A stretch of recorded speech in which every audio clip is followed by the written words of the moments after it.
Hello guys, magandang araw. Ngayon ipapakita ko yung aking buong set ng aking solar power setup sa bahay. Dalawa na to siya. Ito yung luma ko, sa mga luma kong video.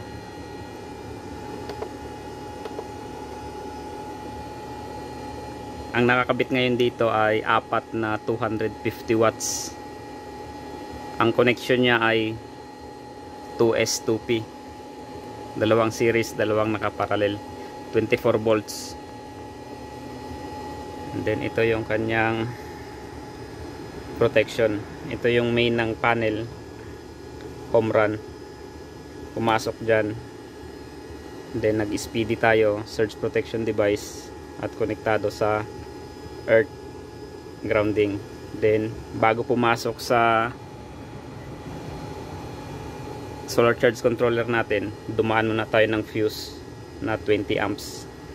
Primary protection natin to sa short circuit at overloading. Ang laman ng fuse na yan ay ito, fuse holder.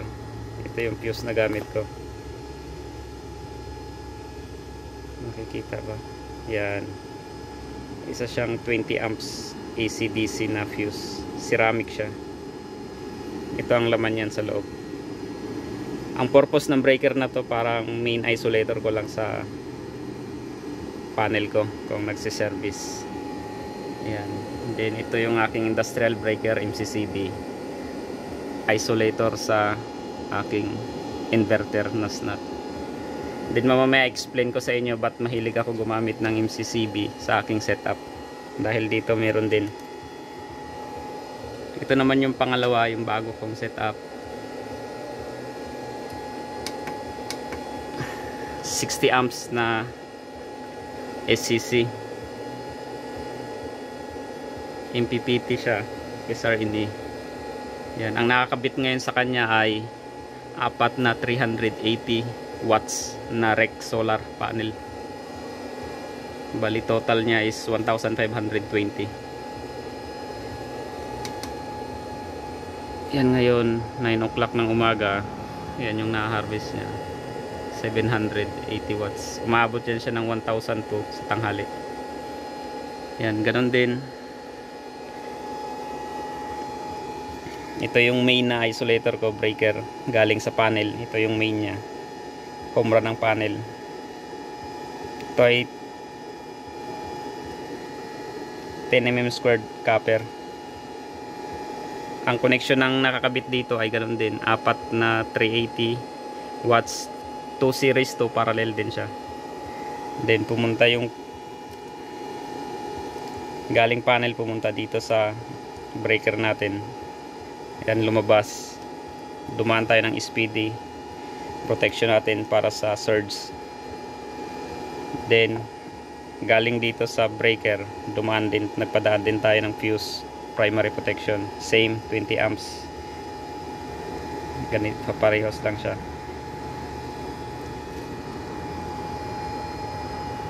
Then bago umakyat sa SCC natin, then yung charge niya, ito, pumunta siya dito sa MCCB na to na 50 amps.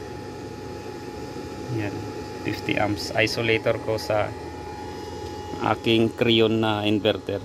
Yan, ito yung karga niya ngayon. Ang load na nakakabit dito ay freezer. Yan, same rin ito, freezer. Tapos nag-share sila sa load ng bahay. Ayan lang guys yung simpleng setup ko. Dalawang set ng solar panel, dalawang string, hindi ko sila pinagsama. Mamaya i-post ko yung diagram na to para sa mga interesado, kasi medyo kung nakakalito kung ituturo ko lang dito sa video na to. Pero yan siya guys. Ang tip ko lang sa pag-install natin, sikapin natin na maging maayos, malinis yung ating mga kable. Pangit yung parang kamuting bagin. Yan, bumili tayo ng cable trunking. I-brace natin ng maganda para naman quality yung ating setup kahit na simple lang siya. Yan guys, pupunta ako mamaya sa likod, ipapakita ko yung aking battery bank.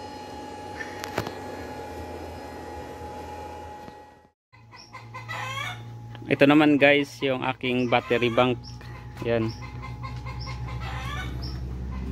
Itong nasa baba ay dalawang 12 volts 200 Ah sealed lead acid battery.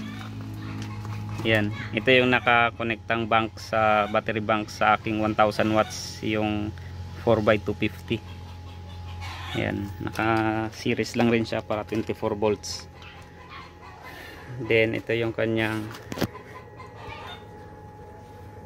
fuse holder protection. Ang laman niyan ito guys. Ayan.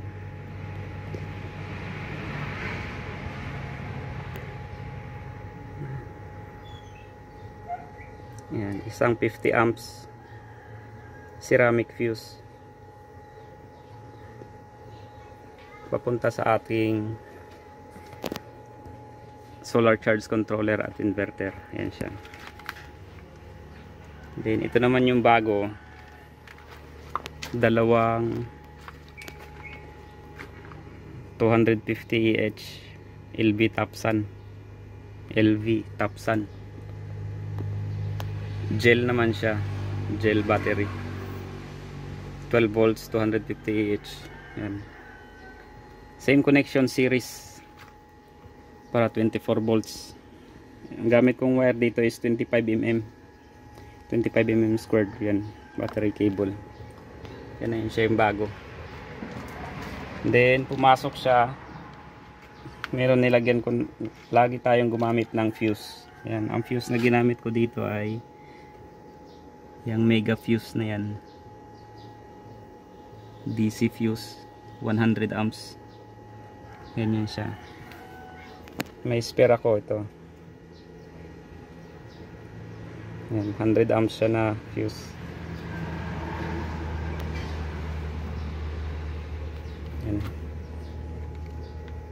Wag na wag tayo magkabit ng baterya na walang fuse, dahil napakahalaga ng fuse protection sa ating setup. Yan. Yan ang aking simpleng bank, battery bank.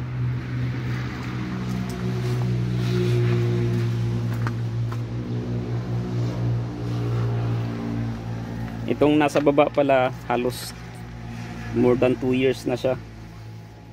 Nabili ko na yung nagsimula yung pandemic last 2019. Yan. Then ito bago, mag 2 weeks pa lang siyang gumagana mula nung naikabit.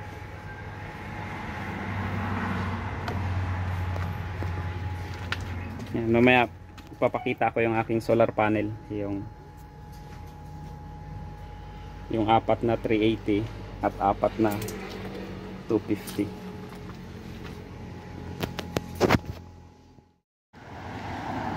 Yan guys, ito yung aking apat na 250 watts na Sunray. Yan. Yun yung dalawang, puro mono yan sila, mono crystalline. Yan, yung connection is 2 series, 2 parallel. Yan, Sunray. Then doon sa kabilang side naroon yung aking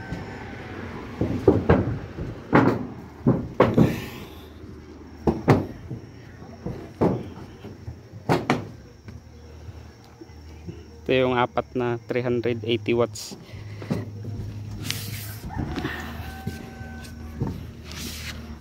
Ayan.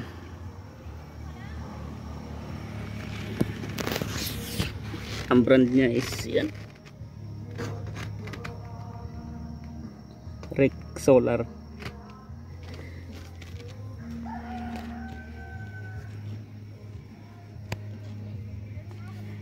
Ganun din yung connection, 2 series, 2 parallel. Bali total niyan is 1520 watts.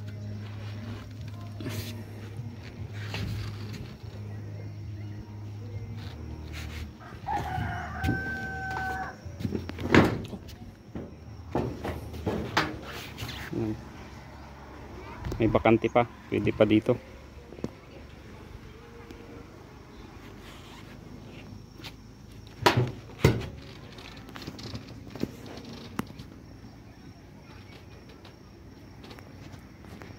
Okay guys, bababa na ako. Pakainit ngayon. Maganda ang init. Ito naman guys yung load ng aking setup. Yan. Itong isa ay Condura inverter. Upright freezer. Kagagawa lang, naubos na yung ice kaninang umaga.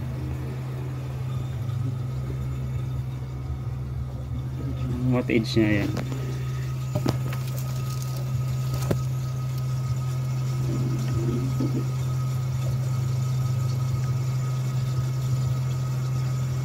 Hindi makita.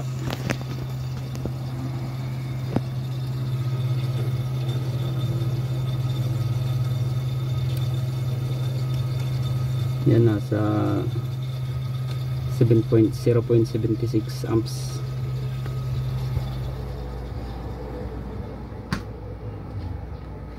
Yan. Kung may ref din kayo, dapat properly grounded din. Ikabit ninyo yung grounding katulad nito. Yan.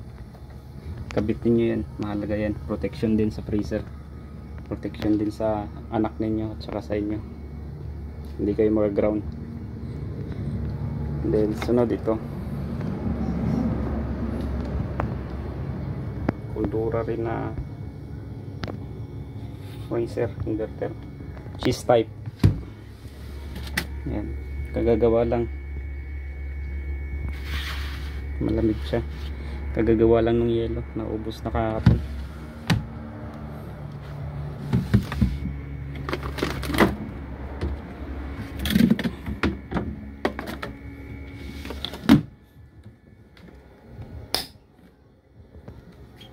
Ito siya 24 hours gumagana. Yung isa pinapatay namin ng gabi, mga bandang 11 o'clock pinapatay na namin siya.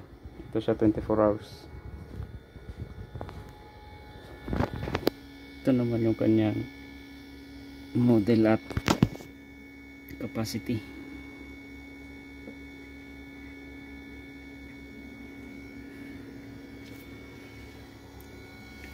Kayang-kaya siyang magdamag ng 250 Ah na LV Topsan. Dalawa. At ito naman yung aking aso, Mazu.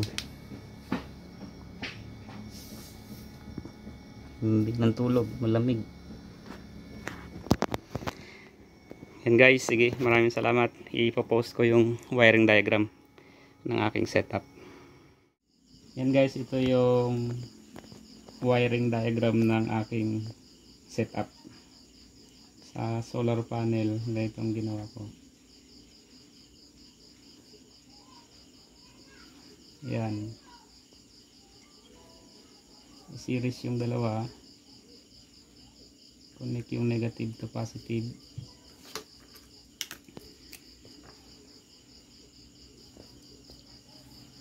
And then itong positive,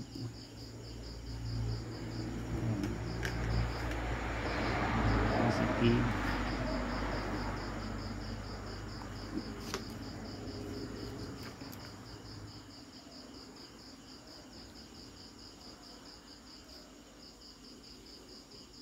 yan negative. Then nag-common yan sila dyan dahil 2 series. Gawa ko ng Y splitter. Yan. Then tawid sa fuse punta sa positive ng solar charge controller. Then sa yung sumunod, yan, ganun din.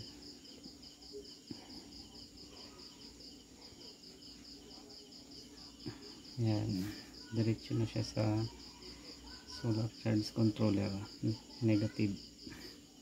Yan, yung unang dalawang panel siniris. Yan, series. Then itong SPD, ito ang negative, ito ang positive.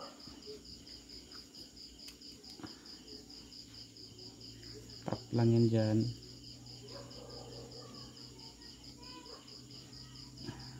Yan, ganun din tong isa, sundan nyo na lang. Yan, so, galing siya dito rin sa main ng, and then yung ground nya diretso yan, ito magkakasama yan mga ground, earth.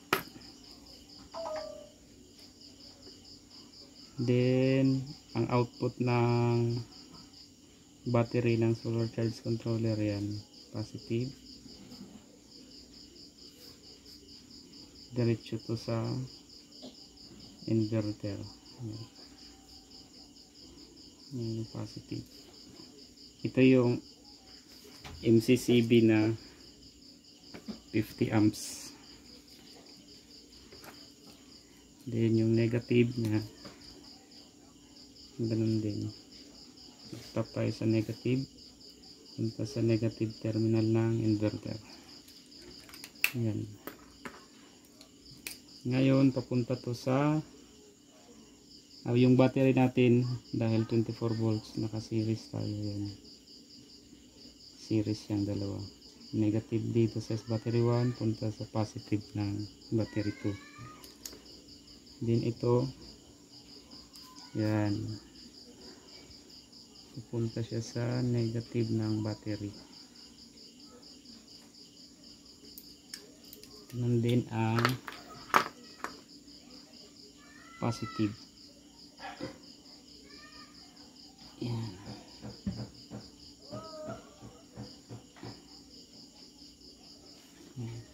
Yan yung pang purpose ng MCCB, kaya gumagamit ako ng MCCB para meron siyang terminal dito, madaling mag-terminate dahil naka-lugs yun, napakadaling i-terminate. Then magiging isolator na siya sa ating inverter. Yan. Then sa output, yan yung output ng inverter papuntang load, 6 amps lang na circuit breaker MCB. Ngayon sa size of wire ginamit ko dito is parehas to 25 mm squared. Yan. May nakalimutan pala ako, yung fuse. Yan, alala ko, may fuse yan, yung nakita nyo sa labas na 100 amps na fuse. Yan, yan siya, cut yan, dumaan ng fuse. Same ito, 25 mm lahat ng battery. Then dito ginamit ko dito is 6 mm squared. Yan, yung pinang series ko, 6 mm squared. Then nung nagparallel na sila, pinagparallel ko yung dalawang 6 mm. Ang itong tinap ko papunta sa SCC is 10 mm squared na wire. Ito 10 mm squared yan, ito 10 mm to, pati ito 10 mm. Yan, sa grounding 6 mm. Yan, lahat ng grounding ko 6 mm. Yan. Ito, ang ginamit ko lang dito sa inverter is 10 mm squared. Same to 10 mm. Sa load ko naman Ang ginamit ko dito is 2.5 mm squared. Yan. Papuntang loob. Ayan guys, sana may nasundan nyo. Ayan, ito yung breaker kanina. Ito naman yung fuse. Speedy. Ayan guys, pasensya na, sira yung laptop ko. Kaya dinrawing ko na lang. Ayan guys, isa-isay natin yan. Sundan nyo na lang kung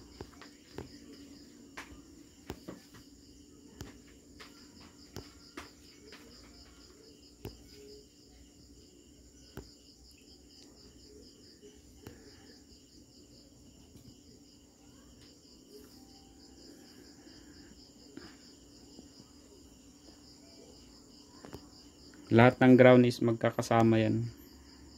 Magkakadugtong-dugtong. Nakabaon yan sa lupa. Nakaloop sila lahat.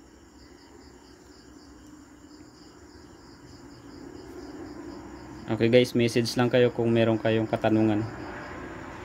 Yan yung diagram ng bago kong panel. Bagong setup. Ganun din sa luma. Parehas lang yan sila. Pinagtabi ko lang. Maraming salamat guys. Have a good day.